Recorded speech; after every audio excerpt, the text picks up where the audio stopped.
అన్న నమస్తే అన్న. చెప్పండి అన్న 24లో ప్రభుత్వం మారబోతుంది ఆంధ్రప్రదేశ్లో. తప్పకుండా మారుతుంది. ఈ 5 ఇయర్స్లోనే ఏపీ డెవలప్ అయిందా? అసలు డెవలప్ అవ్వటం మాట అలా వెనక్కి వెళ్ళిపోయింది. ఎక్కడైనా ఎదరికి వెళ్తారు, ఇక్కడ వెనక్కి వెళ్ళింది ఏపీలో. అన్న ఆక్వా రైతుల గురించి మీరు ఏమంటారు? 5 సంవత్సరాల్లో దాన్ని అంత దరిద్రం అసలు చెప్పట్లేదు. అసలు వాళ్ళు ఏం చేయాలో తెలియక, వదలలేక, పట్టుకోలేక మయంగా పడి ఏడుతున్నారు ఆక్వా రైతులు. అన్న ఇవి అన్నారు కదా, అంటే రూపాయిన్నరకి కరెంట్ అన్నారు కదా, దాని గురించి ఏమంటారు? రూపాయిన్నరకు కాదు, అసలు కరెంట్ ఎంత అన్నదే కూడా వాడుకున్నవాడికి అర్థం అవట్లా.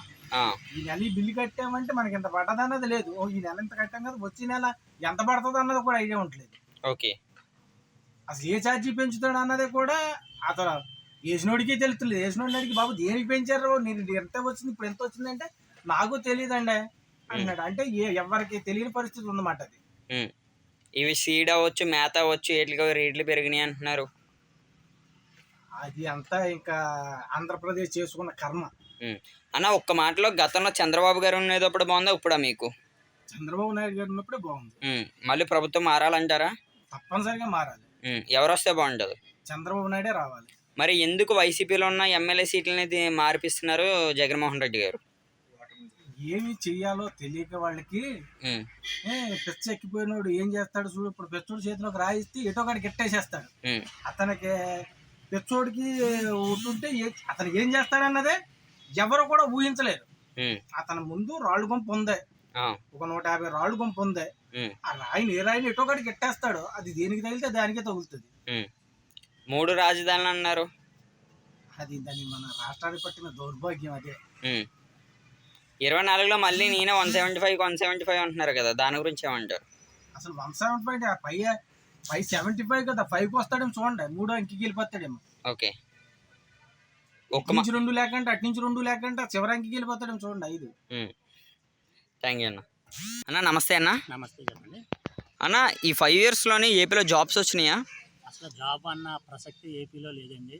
జాబ్ రావడానికి ఎటువంటి పరిశ్రమలు కూడా ఏపీలో లేని, జాబ్ ఎలా ఎక్స్పెక్ట్ చేస్తారన్నది ఇది లేదు. ప్రస్తుతం చదువుకున్న ఇంజనీరింగ్ నుంచి మన ఏపీ నుండి సంవత్సరానికి వచ్చి 2 నుంచి 3 లక్షల మంది బయటకు వస్తున్నారు. బయటకు వచ్చిన ప్రతి వ్యక్తి కూడా ఏపీ వదిలి వెళ్ళే ప్రసక్తే ఉంది. ఏపీలో ఉండి చేయగలిగింది ఏమీ లేని పరిస్థితిలోనే ఉందండి. జాబ్ అన్నది ఏపీలో అన్నది నిల్లు, ఏమీ లేదు. AP IT minister Gudivada Amarnath గారి మీద మీ అభిప్రాయం ఏంటి? అసలు గుడివాడ అమర్నాథ్ గారికి ఐటీ అన్నది స్పెల్లింగ్ కూడా రాదేమో అని నా అభిప్రాయం. అతనికి ఐటీ సెక్టార్ మీద కానీ, ఇండస్ట్రియల్ సెక్టార్ మీద కానీ ఏ రకమైన అవగాహన అన్నది అసలు ఏమీ లేదు. చెప్పండి. అసలు యూత్కి సంబంధించి గుడివాడ అమర్నాథ్ అనే ఐటీ మినిస్టర్ ఫెయిల్యూర్. మరి ఎవరు వస్తే ఆంధ్రప్రదేశ్ అభివృద్ధి జరిగిద్ది అనుకోవచ్చు 24లో? ఇప్పుడు ఈ ఆంధ్రప్రదేశ్కి మేజర్గా కావాల్సింది అభివృద్ధి, ఆర్థిక స్థిరత్వం, తర్వాత ఎకనామికల్గా డెవలప్మెంట్ అన్నది కావాలి. ఈ రకంగా ముఖ్యంగా ఆలోచించగలిగిన, దేశ రాజకీయాల్లో ముఖ్యంగా ఆలోచించగలిగిన కెపాసిటీ ఉన్న ఒకే ఒక్క నాయకుడు చంద్రబాబు నాయుడు. చంద్రబాబు నాయుడు వస్తేనే మనకు ఏపీ అన్నది ఫర్దర్గా ఎకనామికల్గా అంటే ఫైనాన్షియల్గా కానీ బాగా ముందుకెళ్ళే అవకాశం అన్నది చాలా ఎక్కువగా ఉంది. ఏ రకమైన రాజకీయ నాయకుడు కూడా ప్రస్తుత యొక్క ఏపీ పరిస్థితిని బాగు చేసే పరిస్థితి లేదు. ఒక్క చంద్రబాబు నాయుడు మాత్రమే చేయగలడు. అన్న ఇప్పుడు చూసుకుంటే ఎందుకు వైసీపీలో ఉన్న ఎమ్మెల్యే క్యాండిడేట్లు మార్పిస్తున్నారు జగన్మోహన్ రెడ్డి గారు? ప్రస్తుతం వైసీపీ ఎమ్మెల్యేలు వాళ్ళ నియోజకవర్గానికి చేసింది ఏమీ లేదు. అభివృద్ధిలో 0% చూపించారు. కాబట్టి ఇది జగన్మోహన్ రెడ్డి చేసే ఒక మ్యాజిక్. ఇది వేరే నియోజకవర్గం వాళ్ళని ప్రజల యొక్క ఆలోచన విధానాన్ని క్వశ్చన్ మార్కులో పెట్టడానికి జగన్మోహన్ రెడ్డి చేసిన కార్యక్రమం ఇది. ఓకే, కానీ వాళ్ళ కూడా ఆ ఉన్న నియోజకవర్గాల్లోనే రేపొద్దున ఎక్కడైతే వీళ్ళు నామినేషన్ వేసే నియోజకవర్గాల్లో కానీ ఉపయోగమే లేని పరిస్థితి ఉంది వాళ్ళ వల్ల. థ్యాంక్ యూ అన్న. అన్న నమస్తే అన్న, మీ పేరు? నా పేరు శ్రీనివాస్ అండి. అన్న 24లో ఎవరు సీఎం అవ్వచ్చు ఆంధ్రప్రదేశ్కి? 24లో సీఎం అంటే ఏముందండి, ఇప్పుడు జగన్మోహన్ రెడ్డి గారు ఏం చేశారు? మనకి ఏమీ చేయలేదు. చంద్రబాబు నాయుడు గారు ఉన్నప్పుడు ఏం చేశారు? ఏమీ చేయలేదు. రాజధాని అన్నారు, 1100 కోట్లు పెట్టి కట్టారు చంద్రబాబు నాయుడు గారు. ఆ 1100 కోట్లు అసలు ఒక పక్క ఉంటే ఒక పక్క ఉండలేదు. అది మొత్తం వర్షం వస్తే కారిపోతుంది. ఇతనేమో జగన్మోహన్ రెడ్డి గారు 3 రాజధానులు అన్నారు. ఆ 3 రాజధానులు ఎక్కడ ఉన్నాయి? ఆ 3 రాజధానులు కూడా ఏంటంటే పేపర్ మీద పెట్టి చెప్పారు అంతే. ఆ 3 రాజధానులు కూడా ఏది చక్కగా ఉందో చెప్పండి. పని కొన్ని పలానా పరిపాలన బాగున్నదంటే మనం ఏదైనా అనుకోవచ్చు. ఎవరి పరిపాలన బాగున్నది? చంద్రబాబు గారి పరిపాలన బాగుందా? ఏమనంటే విజన్ సీఎం అంటాడు అతను.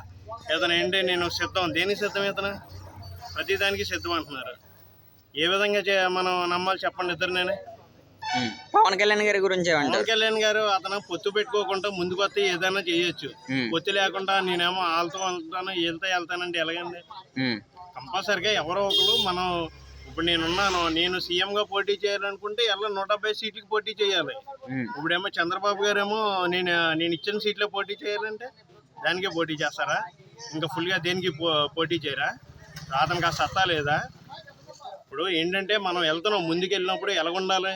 మనం వెళ్ళే దారి ఎలా ఉండాలి? మనం నిదానంగా వెళ్ళే దారి అనమాట. అప్పుడు పవన్ కళ్యాణ్ గారు నిలబడి ఆ స్టామినా ఏంటో చూపించుకోవాలి. అంతేగాని నేను చంద్రబాబు గారితో కలిసి పోటీకి వెళ్తాను, బీజేపీ పెద్దలతో కలుస్తాను, వాళ్ళతో కలవడం ఎందుకు? మనమే ముందుకెళ్తే సరిపోద్ది కదా. మరి ప్రతిదానికి ఎందుకు పవన్ కళ్యాణ్ గారు 3 పెళ్ళిళ్ళ విషయం ఎత్తుతారు వైసీపీ వాళ్ళు? వైసీపీ వాళ్ళు 3 పెళ్ళిళ్ళ విషయం ఎత్తుతారంటే ఇప్పుడు పవన్ కళ్యాణ్ గారు ఉన్నారు. 3 పెళ్ళిళ్ళు అనగానే అతను ఏంటంటే ఏం మాట్లాడరు, ఎందుకు మాట్లాడరు? ఇప్పుడు 3 పెళ్ళిళ్ళు అంటే ఇప్పుడు ప్రతి దానికి 3 పెళ్ళిళ్ళేనా? ఇంక ఏం చేయలేదు అతను. అవినీతి అనేది ఏమీ లేదు పవన్ కళ్యాణ్ గారి దగ్గర. అవినీతి ఉన్నదనుకో, ఇప్పుడు చంద్రబాబు గారు ఉన్నారు, అవినీతి చేశారనుకో, పలానా అవినీతి చేశారని చెప్తారు. ఇప్పుడు ఇతను ఉన్నారు ఎవరు? పవన్ కళ్యాణ్ గారు. అవినీతి చేయలేదు కదా. అవినీతి చేయలేదు కాబట్టి 3 పెళ్ళిళ్ళు అని చెప్పి ముందుకు వెళ్తున్నారు. అన్న అయితే 24లో ప్రభుత్వం మారాలా ఇదే కొనసాగాల? ఇది అయితే ప్రభుత్వం మారాలి బాసు. అయితే పవన్ కళ్యాణ్ గారు సీఎం అవి బీజేపీతో ముందుకెళ్తే పవన్ కళ్యాణ్ గారు సీఎం అవే బలం అయితేనే పొత్తులతో వెళ్ళాలి. లేదంటే కనుక అతను ఓన్గా ఒక్కడే రావాలి అంతే.